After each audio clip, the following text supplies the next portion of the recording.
নমস্কার, আদাব। Crime petrol দস্তাকে আপনাদের সবাইকে স্বাগত।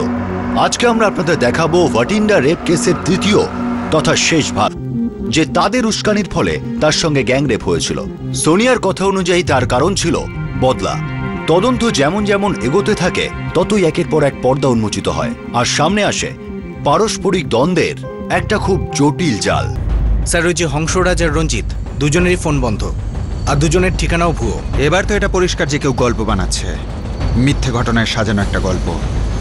আর এই গল্পের রচয়িতা সোনিয়া।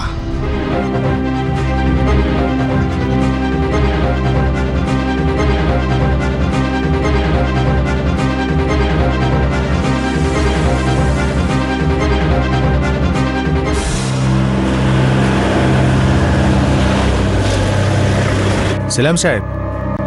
হংসরাজ আলুওয়ালিয়া আর রঞ্জিত সাধু দুজনকে খোঁজ। এরা তো ওই দুজন না যারা ওই মেয়েটাকে সরকারি হাসপাতালে ছেড়ে গিয়েছিল? হ্যাঁ, কিন্তু দুজনের কোনো ছবি নেই, আর নামটাও ভুয়ো হতে পারে। আরে কোনো চিন্তা নেই, খুঁজে বের করবো, বাস একটু টাইম দিয়ে দিন আমায়। আরে টাইমও তো নেই। কোনো ব্যাপার না, নিশ্চিন্ত থাকুন, আমি জান লড়ি দেবো।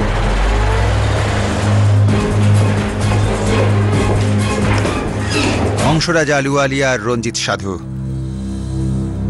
দুজনেই এই খেলাটার পড়ে ব্যাস।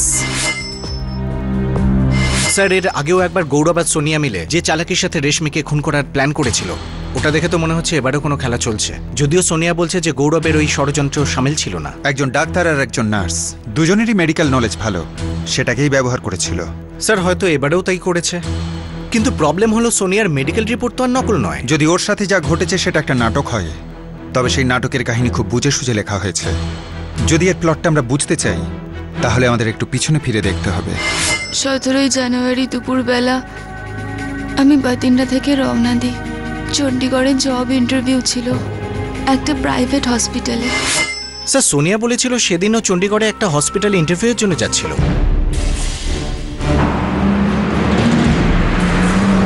সোনিয়া আমাদেরই এমপ্লয়ি। খুব খারাপ লাগলো ওর সাথে যা হয়েছে শুনে। সোনিয়া বলছিল যে ওদিন ওর চণ্ডীগড়ে যাবার কথা ছিল কোনো ইন্টারভিউর ব্যাপারে। 17 থেকে 20 জানুয়ারি ছুটিতে ছিল সেটা আমি জানি, এবার ইন্টারভিউর জন্য যাচ্ছিল না অন্য কারণে সেটা জানি না। আর অন্য কোথাও ইন্টারভিউ দিতে গেলে সেটা তো আর বলে যাবে না।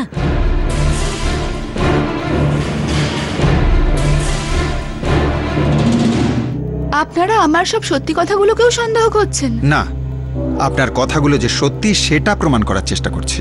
আসলে কি, পুরো সত্যিটাকে আনার জন্য ছোট ছোট সত্যিগুলোকে একসঙ্গে জোড়ার চেষ্টা করছি। এটাই তো আমাদের কাজ, তদন্ত করা আর সত্যিটাকে বের করা। And we are polyclinic, sector 45, Chandigarh. Thank you. মা, এই পুলিশরা তোকে সন্দেহ করছে কেন? জানি না বাবা, ওই রেশমি আর ওর ফ্যামিলি বোধহয় এনাদেরও উস্কেছে।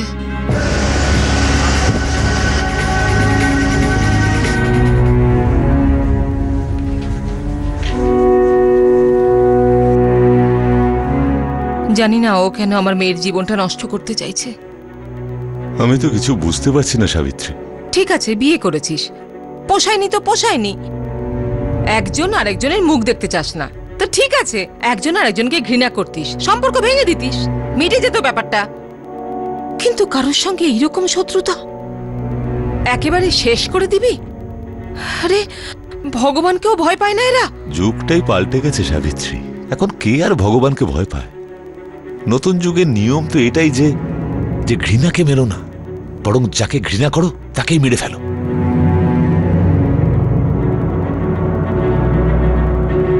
ঘৃণাকে শেষ না করে যাকে ঘৃণা করো তাকেই শেষ করে ফেলো। ঘৃণাকে আমরা সেই সীমা পর্যন্ত কেন নিয়ে যাই যাতে যাকে ঘৃণা করি তাকেই শেষ করে ফেলার চেষ্টা করতে থাকি? আমরা এমন ভাবে কেন ভাবতে পারি না যে যাকে আমরা ঘৃণা করি তার থেকে যেন এতটা দূরে চলে যাই যাতে আমিও শান্তিতে থাকতে পারি আর সেও?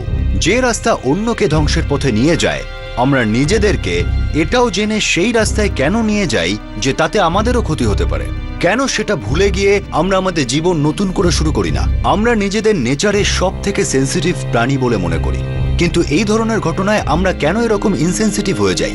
কেন আমরা এইসব বিষয়গুলোকে এটা বলে এড়িয়ে যাই যে এগুলো সব গল্প কথা, এতে আমাদের জীবন চলে না?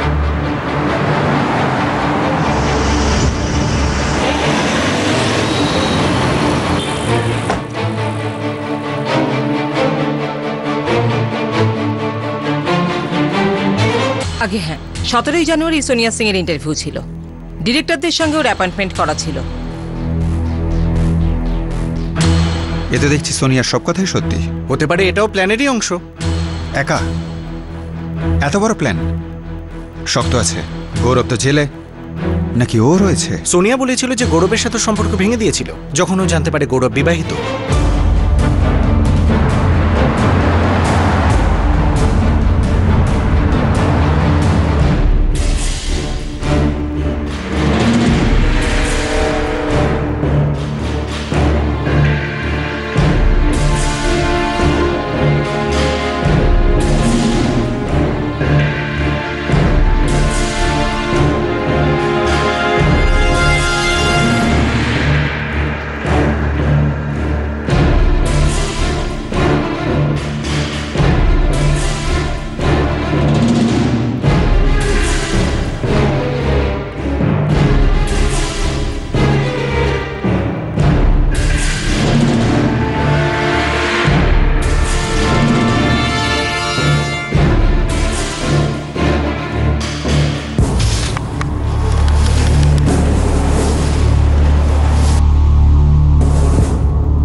স্যার,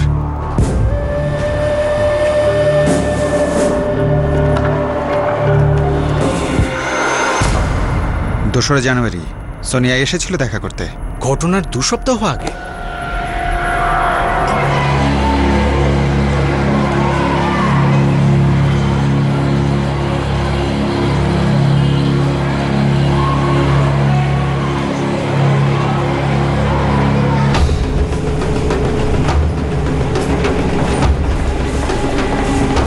রেশমি আর ওর পরিবার আমাকে মিথ্যে ভাসিয়েছিল।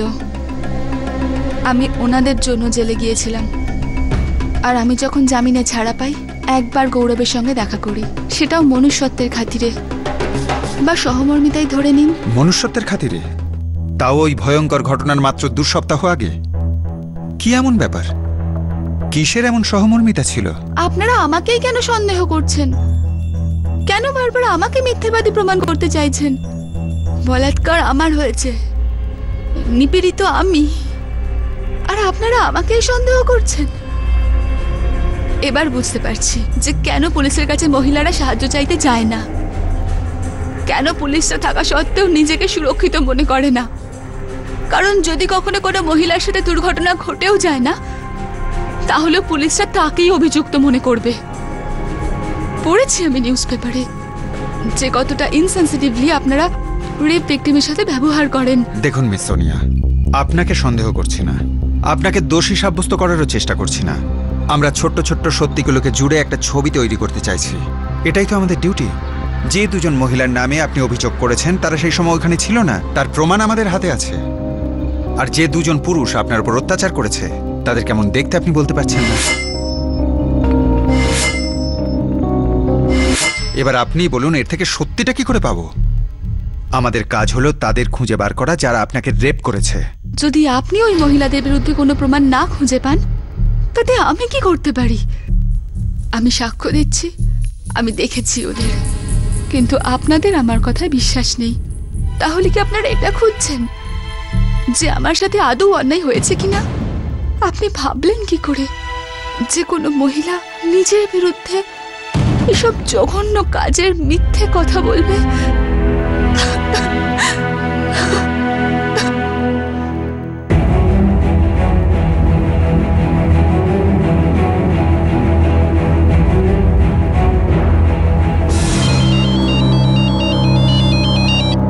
হ্যাঁ সমীর বল।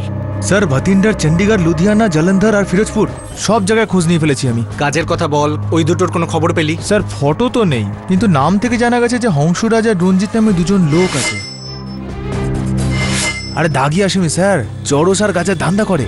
এই কুলারগাঁও আর ফিরোজপুরেই থাকে 2জন। খবর নেই ওই দুটো কোথায় আছে এখন। স্যার, ওই হংসরাজ আর ওই রঞ্জিত 2জনেই দাগি আসামি। 2জনের রেকর্ড বার করো। এই কেসে এবার পুলিশের হাতে প্রথম ব্রেক থ্রু আসলো। সোনিয়া সিংকে যে 2জন লোক সাহায্য করেছিল তারা হঠাৎই গায়েব হয়ে যায় যখন পুলিশ তাদের খুঁজতে বেরোয়। জানা যায় যে তারা 2জনেই হিস্ট্রি শিটার্স। এবার ছবিটা পরিষ্কার হয়ে আসছিল। আর ষড়যন্ত্রের ধীরে ধীরে জট খুলছিল। স্যার, ওই দুজনই।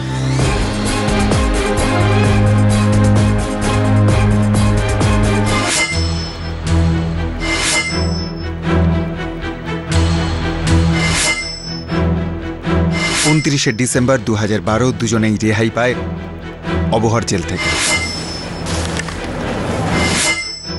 দুজনেই দুজনকে ভালো করেই চেনে। এটা কাকতালীয় ব্যাপার নয় যে দুজনেই ওখানে ছিল যেখানে সোনিয়াকে পাওয়া যায়।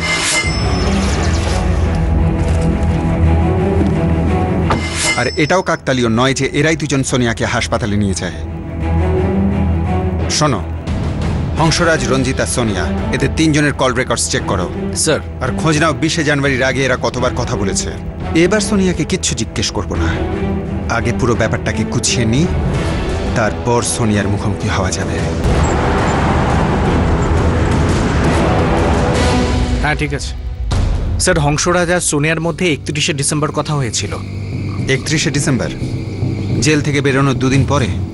সেই জেল মানে গৌরব যেখানে আছে? স্যার, জেলেই বোধহয় প্ল্যানটা করেছিল, কেননা 7 জানুয়ারি হংসরাজ, সোনিয়া আর রঞ্জিত তিনজনেরই টাওয়ার লোকেশন একই ছিল। তখনই প্ল্যানটা কিভাবে সাজানো হবে ঠিক হয়েছিল, আর দিনটা 17 তারিখে ঠিক হয়। রাইট স্যার, কারণ 14 থেকে 19 জানুয়ারি পর্যন্ত রেশমির চণ্ডীগড়েই থাকার কথা ছিল ট্রিটমেন্টের জন্য, কিন্তু 16 তারিখে ডিসচার্জ পায়। আর এই ব্যাপারটা ওরা জানতো না। ছবিটা এবার পরিষ্কার হচ্ছে।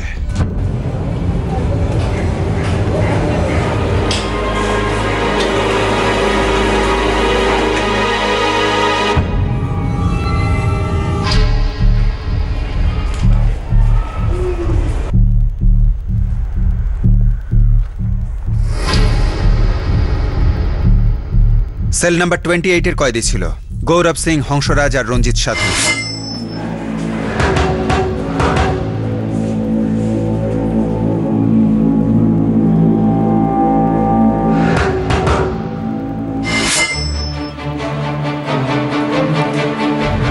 আমি জেলে থেকে কি করে জানবো যে বাইরে কি হচ্ছে? সোনিয়ার সঙ্গে এত খারাপ হয়েছে সে খবরটা আমি এখানে বসেই পেয়েছি। সোনিয়াকে যারা সাহায্য করেছিল, রাস্তায় ওই অবস্থায় পেয়েছিল, তারা হচ্ছে হংসরাজ আর রঞ্জিত সাধু। তোমার সাথে এই জেলে ছিল।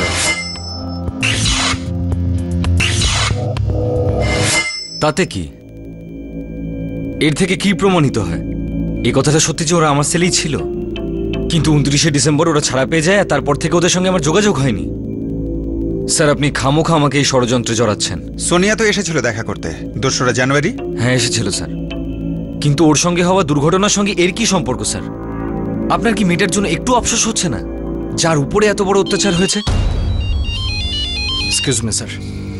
হ্যাঁ সমীর, বল। আরে স্যার, 16 আনা পাক্কা খবর আছে। হংসরাজ আর রঞ্জিত এই কুলার গাঁওতেই আছে এ সময়। ঠিক আছে, নজর রাখ ওদের মুভমেন্টের ওপর। আমার স্ত্রী রেশমির জন্য আজকে আমি জেলে পৌঁছে মরছি স্যার। আমার কেরিয়ারের সঙ্গে, আমার লাইফের সঙ্গে যা দুর্গতি হওয়া তা তো হয়ে গেছে। আমার মধ্যে আর এতটুকু ইচ্ছা নেই যে আমি আমার স্ত্রীর চেহারা জীবনে দ্বিতীয়বার দেখব। ওর সঙ্গে বাইরের কার সঙ্গে কি হচ্ছে তাতে আমার বিন্দুমাত্র ইন্টারেস্ট নেই। আমি শুধু এই জেলের জীবন থেকে মুক্তি চাইছি।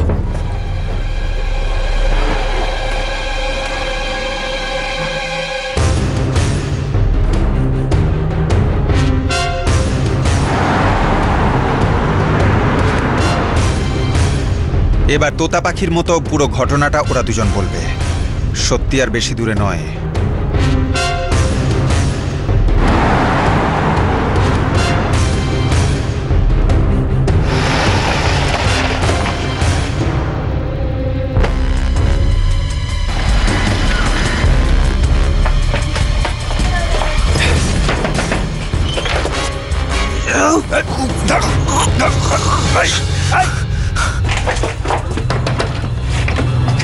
রঞ্জিত, এই ধর ওটাকে, পালাতে না পারে। ধর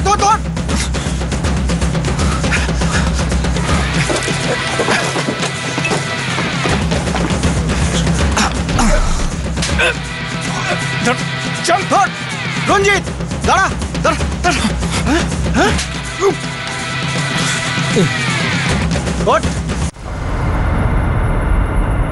বল সালা, পুরো গল্পটা এবার বল। স্যার, স্যার আমরা দুজনেই ওখানে উপস্থিত ছিলাম যখন সোনিয়াকে ওখানে ফেলা হয়েছিল। এই যুধিষ্ঠিরের বাচ্চা, সত্যি করে বল সোনিয়াকে কে ওখানে ফেলে গিয়েছিল?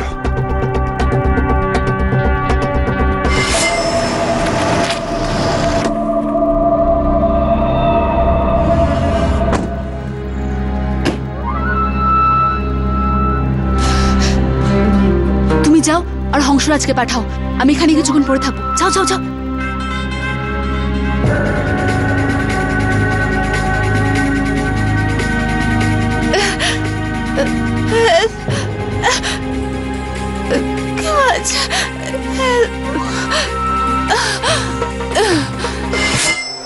যদি আমি খুব ভুল না করি তাহলে এই প্ল্যানিংটা জেলের 4 দেয়ালের মধ্যেই হয়েছিল, গৌরবের সঙ্গে।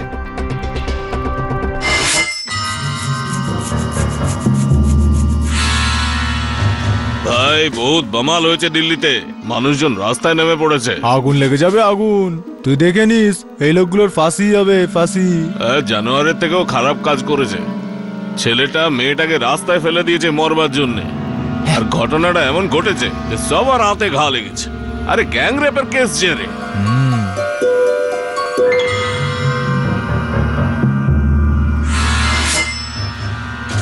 গৌরব রাত্রিরে আমাদের সঙ্গে কথা বলেছে। 29 তারিখে তোমরা দুজন ছাড়া পাচ্ছ। বাইরে গিয়ে সোনিয়ার সঙ্গে কথা বলে প্ল্যান সেট করে নাও। আরে কোনো মেয়ে এরকম অচেনা লোকের সঙ্গে কথা বলবে? ওকে বলো যে আমি বলেছি, রাজি হয়ে যাবে। আর বলো যে 2 তারিখ এসে যেন আমার সঙ্গে দেখা করে।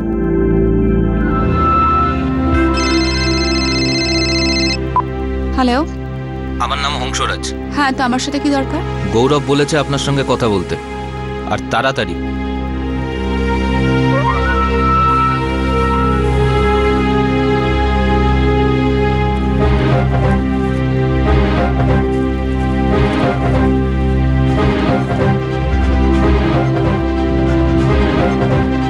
কি গৌরব বলেছে এসব করতে?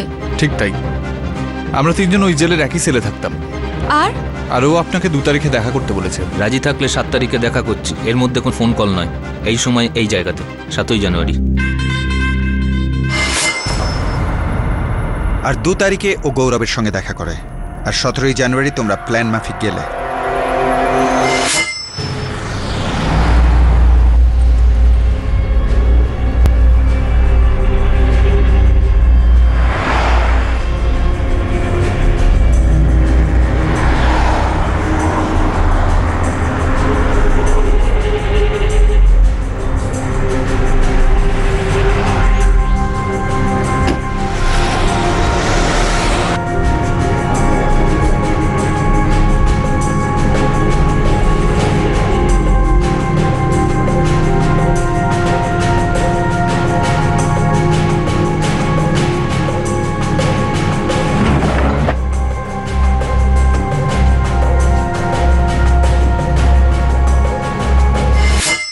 ওই মেয়েটা নিজের ইচ্ছে তোমাদের সাথে ওইসব করলো? কেননা মেডিকেল রিপোর্ট বলছে ওর সাথে ভায়োলেন্ট সেক্সুয়াল অ্যাক্টিভিটি হয়েছে, যেটার উপর এই কেসটা দাঁড়িয়ে আছে।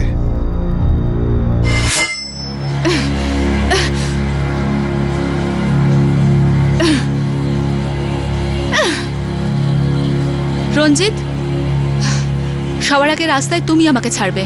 হংসরাজ, তুমি ট্যাক্সি নিয়ে আসবে। মনে রাখবে, ভতিন্ডা বা চণ্ডীগড় থেকেই ট্যাক্সি ধরবে। ট্যাক্সি ড্রাইভার অপরিচিত হওয়া চাই, কোনো না কোনো অপরিচিতকে ওখানে থাকতেই হবে। তুমি ট্যাক্সিকে ফলো করবে। আর হংসরাজ, সবার আগে তুমি আমায় দেখতে পাবে, তুমি আমায় সাহায্য করতে আসবে, তারপর তুমি আসবে। আর মনে থাকে যেন ট্যাক্সি আর তোমার গাড়ির মধ্যে যেন এতটা দূরত্ব থাকে যেন ট্যাক্সি ড্রাইভার সন্দেহ না করে যে তোমরা দুজন একে অপরকে আগে থেকে চেনো। বুঝেছো?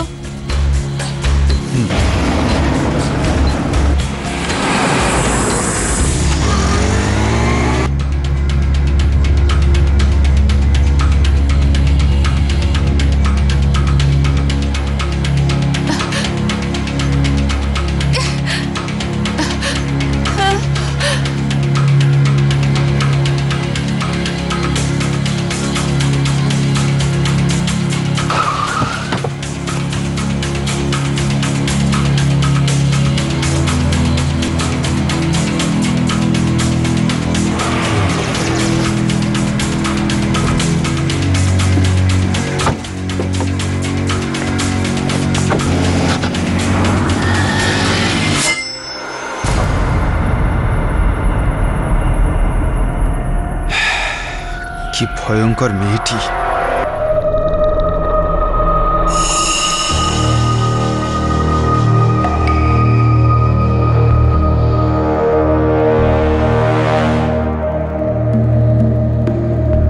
কোনো অসুবিধা হচ্ছে না তো? হ্যাঁ, সব ঠিক হয়ে যাবে।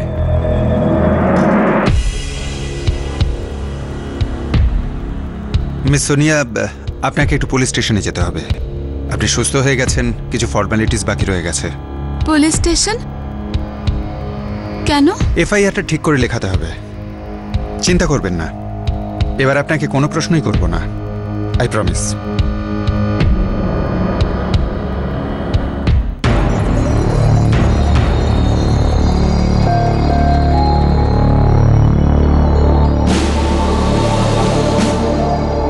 মিস সোনিয়া, এই দুজনই সেই ভালো মানুষ যারা আপনাকে সাহায্য করেছিল, আপনাকে হাসপাতালে পৌঁছেছিল। অনেক পরিশ্রম করতে হয়েছে এদেরকে খুঁজতে। দেখুন না মিস সোনিয়া, কি আশ্চর্যের ব্যাপার, আপনাকে সাহায্য করা এই মহান ব্যক্তি দুজন আসলে ক্রিমিনাল, দাগী অপরাধী, চরস গাঁজা বিক্রি করে। আর তাছাড়া আপনার প্রেমিকের সাথে একই সেলে থাকতো, আর দুজন অপরিচিত নয়, একে অপরকে ভালোভাবেই চেনে। এবার আপনিই বলুন মিস সোনিয়া, এটা কি কাকতালীয় যে দুজন অপরিচিতের মতো আপনাকে সাহায্য করতে এগিয়ে এলো? আচ্ছা ইন্সপেক্টর, ব্যাপারটা কি? ব্যাপারটা আসলে এমনই, শুনে আপনার খারাপ লাগবে। যেহেতু আপনি বাবা, আপনার মেয়ে আপনার কাছে, আমার কাছে অনেক মিথ্যে বলেছে। এই যে গ্যাংরেপের গল্পটা, এটা রেশমি আর তার মাকে ফাঁসানোর জন্য আপনার মেয়ে তৈরি করেছে। কোনো গ্যাংরেপ হয়নি, এটা হয়েছে আপনার মেয়ের ইচ্ছাতেই।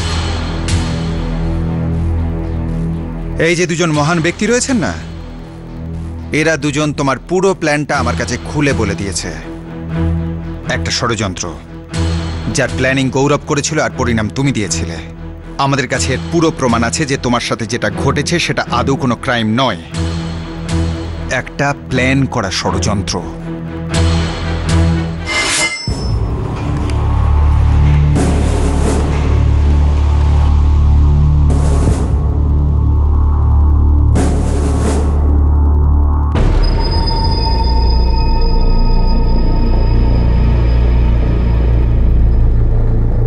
হংসরাজ আর রঞ্জিত আমাকে সমস্ত প্ল্যান বুঝিয়ে দিয়েছে। প্ল্যান একদম পারফেক্ট আছে। বসো। রেশমি আর ওর বাড়ির লোকজন এমন ফাঁসবে, জেলের বাইরে কখনো বেরোবেই না। আমি বলেছিলাম না তোমাকে, আমি প্রতিশোধ নিয়েই ছাড়বো।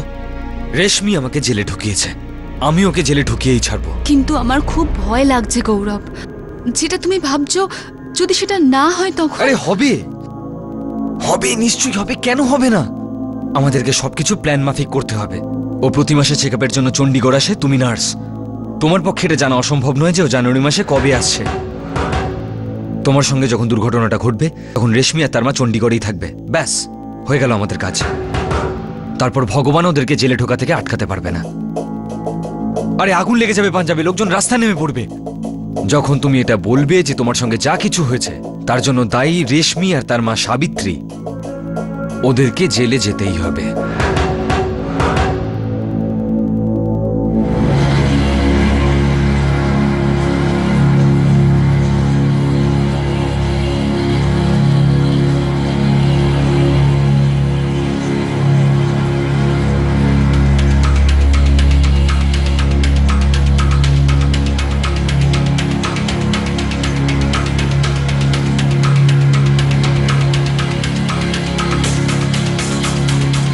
শোনো, আমি সব চিন্তা করে নিয়েছি।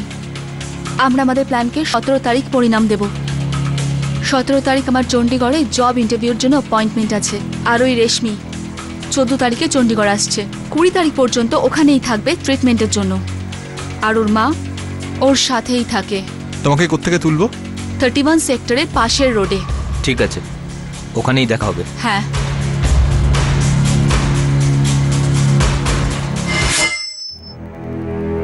পারফেক্ট প্ল্যানিং, কিন্তু একটা জায়গায় ভুল হয়ে গেল। 16 তারিখে রেশমি হসপিটাল থেকে ডিসচার্জ পেয়ে যায়, তারপর সিধে নিজের গ্রামে চলে যায়। তোমার এই সাজানো ঘটনাটা ঘটানোর আগেই এই সময়ই রেশমির দিদিমার মৃত্যু হয়। যখন তুমি এখানে গ্যাংরেপের ঘটনাটা সাজাচ্ছিলে তখন সাবিত্রী দেবী নিজের মায়ের অন্তিম সংস্কারের জন্য গ্রামের বাড়িতে চলে যায়। এক্সেলেন্ট। ঘৃণার বশে তুমি কতটা নিচে নেমে গেছো ভেবে দেখেছো একবার? আর তাও তার জন্যে যে তার নিজের বউ বাচ্চাকে শেষ করতে চায়।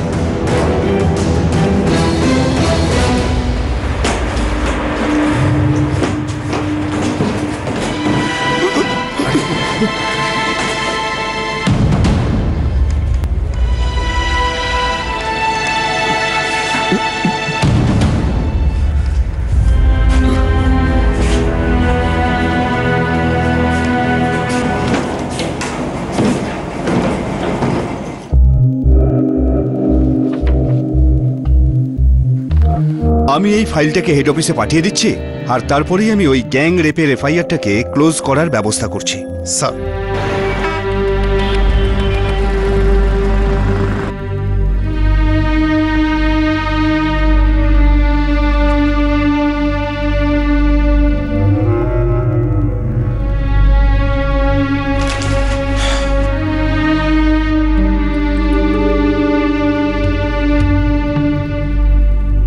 এই কেসের দায়ের হওয়া অরিজিনাল এফআইআর খারিজ করে দেওয়া হয়েছে আর নতুন চার্জশিট এখনো পেশ হওয়া বাকি আছে। এই কেসটা সত্যিটা যখন সামনে আসে মানুষ হতবাক হয়ে যায়। এটা অবিশ্বাস্য ছিল, খুবই শকিং আর ভয়ঙ্কর ছিল। বদলা নেওয়ার জন্য শুধু ঘৃণার কারণে কেউ এত দূর পর্যন্ত যেতে পারে? কেউ এ ধরনের ষড়যন্ত্র করতে পারে? একজন শিক্ষিত অপরাধী মানুষের আবেগের সুযোগ নেওয়ার চেষ্টা করে যাতে সে নিজের অপরাধ লুকোতে পারে, আবার তার বদলাও পূরণ করতে পারে। জনতার বেড়ে চলা রাগ, মহিলাদের উপর ঘটা অত্যাচারের বিরুদ্ধে ক্ষোভ, এই সব কিছু দেখে তাদের মনে হয়েছিল যে সবাই তাদের বিশ্বাস করবে, তাদের কথা মেনে নেবে, আর তারা নিজেরা পীড়িত সেজে নিজেদের ঘৃণার জ্বালা মিটিয়ে নেবে। আপনাদের সাথে আবার দেখা হবে ক্রাইম পেট্রোল 10 থেকে আরও একটা নতুন ঘটনার সঙ্গে। ততক্ষণ নিজের খেয়াল রাখবেন, সুরক্ষিত থাকবেন আর সতর্ক থেকে একজন ভালো নাগরিকের দায়িত্ব পালন করবেন। জয় হিন্দ।